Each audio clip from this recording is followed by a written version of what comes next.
एक आदमी के 4 बेटे थे।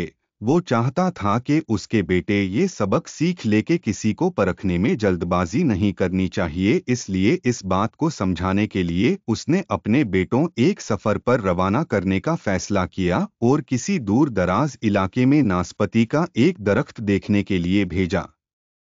एक वक्त में एक बेटे को सफर पर भेजा के जाओ और उस दरख्त को देखकर आओ। बारी बारी सबका सफर शुरू हुआ। पहला बेटा सर्दी के मौसम में गया, दूसरा बारिश में, तीसरा गर्मी के मौसम में और सबसे छोटा बेटा खीजा के मौसम में गया।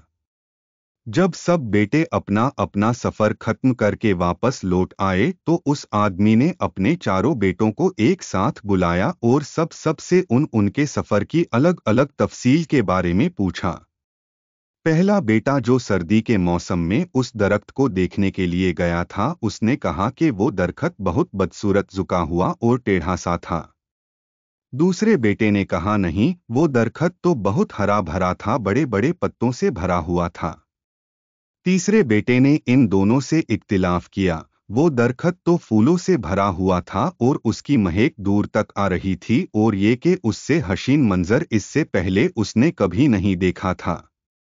अब सबसे छोटे बेटे ने अपने सब बड़े भाइयों से इख्तिलाफ करते हुए कहा कि वो नाशपाती का दरख्त तो फल से लदा हुआ था और उस फल के बोझ से दरख्त जमीन से लगा जिंदगी से भरपूर नजर आ रहा था। ये सब सुनने के बाद उस आदमी ने मुस्कुराकर अपने चारों बेटों की तरफ देखा और कहा, तुम चारों में से कोई भी गलत नहीं कह रहा है, सब अपनी अपनी जगह सही है।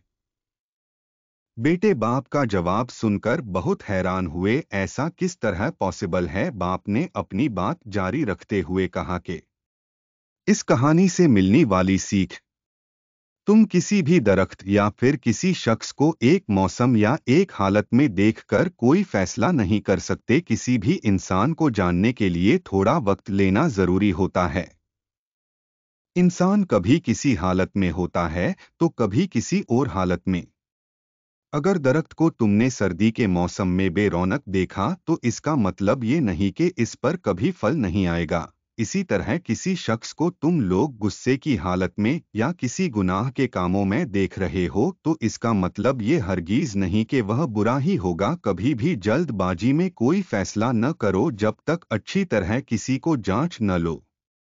किसी को समझाया परखा जा सकता है जब ये तमाम मौसम गुजर जाएंगे। अगर तुम सर्दी के मौसम में